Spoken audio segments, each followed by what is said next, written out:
Close your eyes, watch your breath. Watch it all the way in, all the way out, and then with the next one, just stay with the breathing. Try to develop some consistency here. And if long breathing feels good, keep it up. If it doesn't feel good, you can change.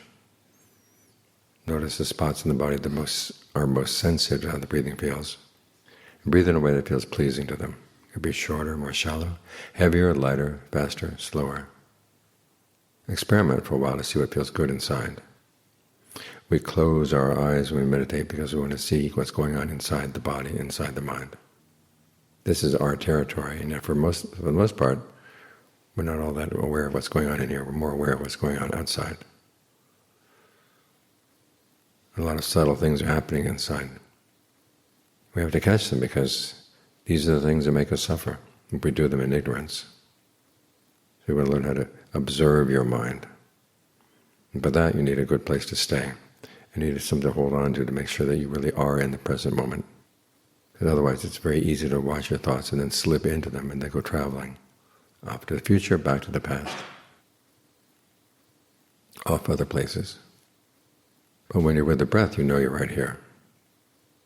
So try to establish a good relationship with the breath, because it's going to be your foundation. And then you can start observing what's going on in the mind. If there are any thoughts at the moment that go away from the breath, you don't need to get involved with them, just drop them. You'll be right back at the breath. Each time you come back to the breath, breathe in a way that feels especially good, as a reward for staying here. And in that way, you'll be more and more inclined to want to stay here and see what's going on. We suffer inside because of our cravings. Where they come from inside. But the solution lies inside as well. We get the mind trained to be still so it can watch itself. Then you're going to see things that you didn't see before. And you're going to see some important things you didn't see before. The world tells us all the important things are out there. But the Dhamma tells us, no, it's in here. The movements of the mind, move towards something or move away from something. Focus on something, neglect something. These are choices that we make all the time. And all too often they're relegated to the junior members of the committee, while the senior members go traveling around. Our mind's like a corporation. The president of the corporation is not there. He's off having a vacation. So it leaves the underlings to make the decisions. Sometimes make okay decisions and sometimes not. If you want to have a good set of quality controls, you want to be here all the time.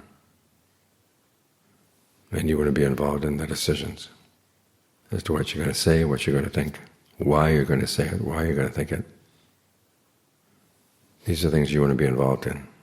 You want to see clearly what's happening and you want to be able to direct them in a direction of long-term happiness. So this is why we close our eyes, so we can watch what's going on in here with few distractions. And as you get used to watching the mind, then you can go around outside and be with the breath at the same time you're engaged with other things that's outside as well. But try to optimize the circumstances for getting to know your own mind. Because most of the problems in life are coming in from here. But the solution can also lie right here as well. So do your best to be part of the solution.